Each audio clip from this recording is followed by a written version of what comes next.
அஸ்ஸலாமு அலைக்கும் வரஹ்மத்துல்லாஹி வபரகாத்துஹு.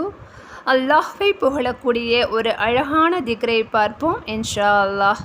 அல்லாஹ்வின் தூதர் முஹம்மது நபி ஸல்லல்லாஹு அலைஹி வஸல்லம் அவர்களின் மனைவி ஜுவைரியா ரலியல்லாஹு அன்ஹா அவர்கள் கூறியதாவது, நபி ஸல்லல்லாஹு அலைஹி வஸல்லம் அவர்கள் அதிகாலையில் சுபுஹ் தொழுகைக்கு பின்பு என்னிடம் இருந்து புறப்பட்டு வெளியில் சென்றார்கள். அப்போது நான் தொழுதுவிட்டு அதே இடத்தில் அமர்ந்திருந்தேன். நபி அவர்கள் வெளியே சென்றுவிட்டு முற்பகல் நேரம் லுஹா தொழுகையை தொழுதுவிட்டு வந்தார்கள். அப்போது நான் அதே இடத்தில் அமர்ந்திருந்தேன். அப்போது நபி அவர்கள், நான் சென்றதிலிருந்து இதே இடத்தில்தான் அமர்ந்திருக்கிறாயா என்று நபி அவர்கள் கேட்டார்கள்.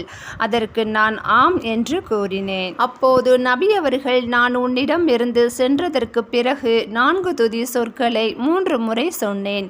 அவற்றை இன்றைக்கு நீ சொன்னவற்றுடன் மதிப்பிட்டால் நீ சொன்னவற்றை அது மிகைத்துவிடும்.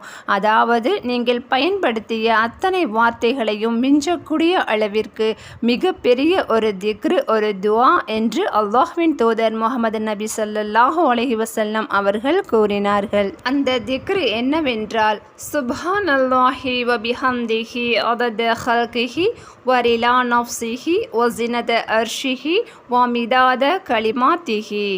இதற்கான பொருள், அல்லாஹ்வுடைய படைப்புகளின் எண்ணிக்கை அளவுக்கும் அவன் உவக்கும் அளவுக்கும் அவனது அரியணையின் எடையளவுக்கும் அவனுடைய சொற்களின் எண்ணிக்கை அளவுக்கும் அல்லாஹ்வை போற்றி புகழ்ந்து அவனை தூயவன் என துதிக்கிறேன். இந்த அற்புதமான திக்ரை காலை பொழுதில் 3 முறை ஓதுங்கள். அல்லாஹ்வை நாம் அதிகமாக போற்றி புகழ்ந்து துதிக்க வேண்டும். அனைத்து திக்ருகளையும் மிகைத்து விடக்கூடிய இந்த அழகான திக்ரை நாமும் தினமும் ஓதி பயன்பெறுவோம். ஆமீன். இறையச்சத்தோடு வாழ்வோம், மறுமையில் வெற்றியாளராவோம். அஸ்ஸலாமு அலைக்கும் வரஹ்மத்துல்லாஹி வபரகாத்துஹு.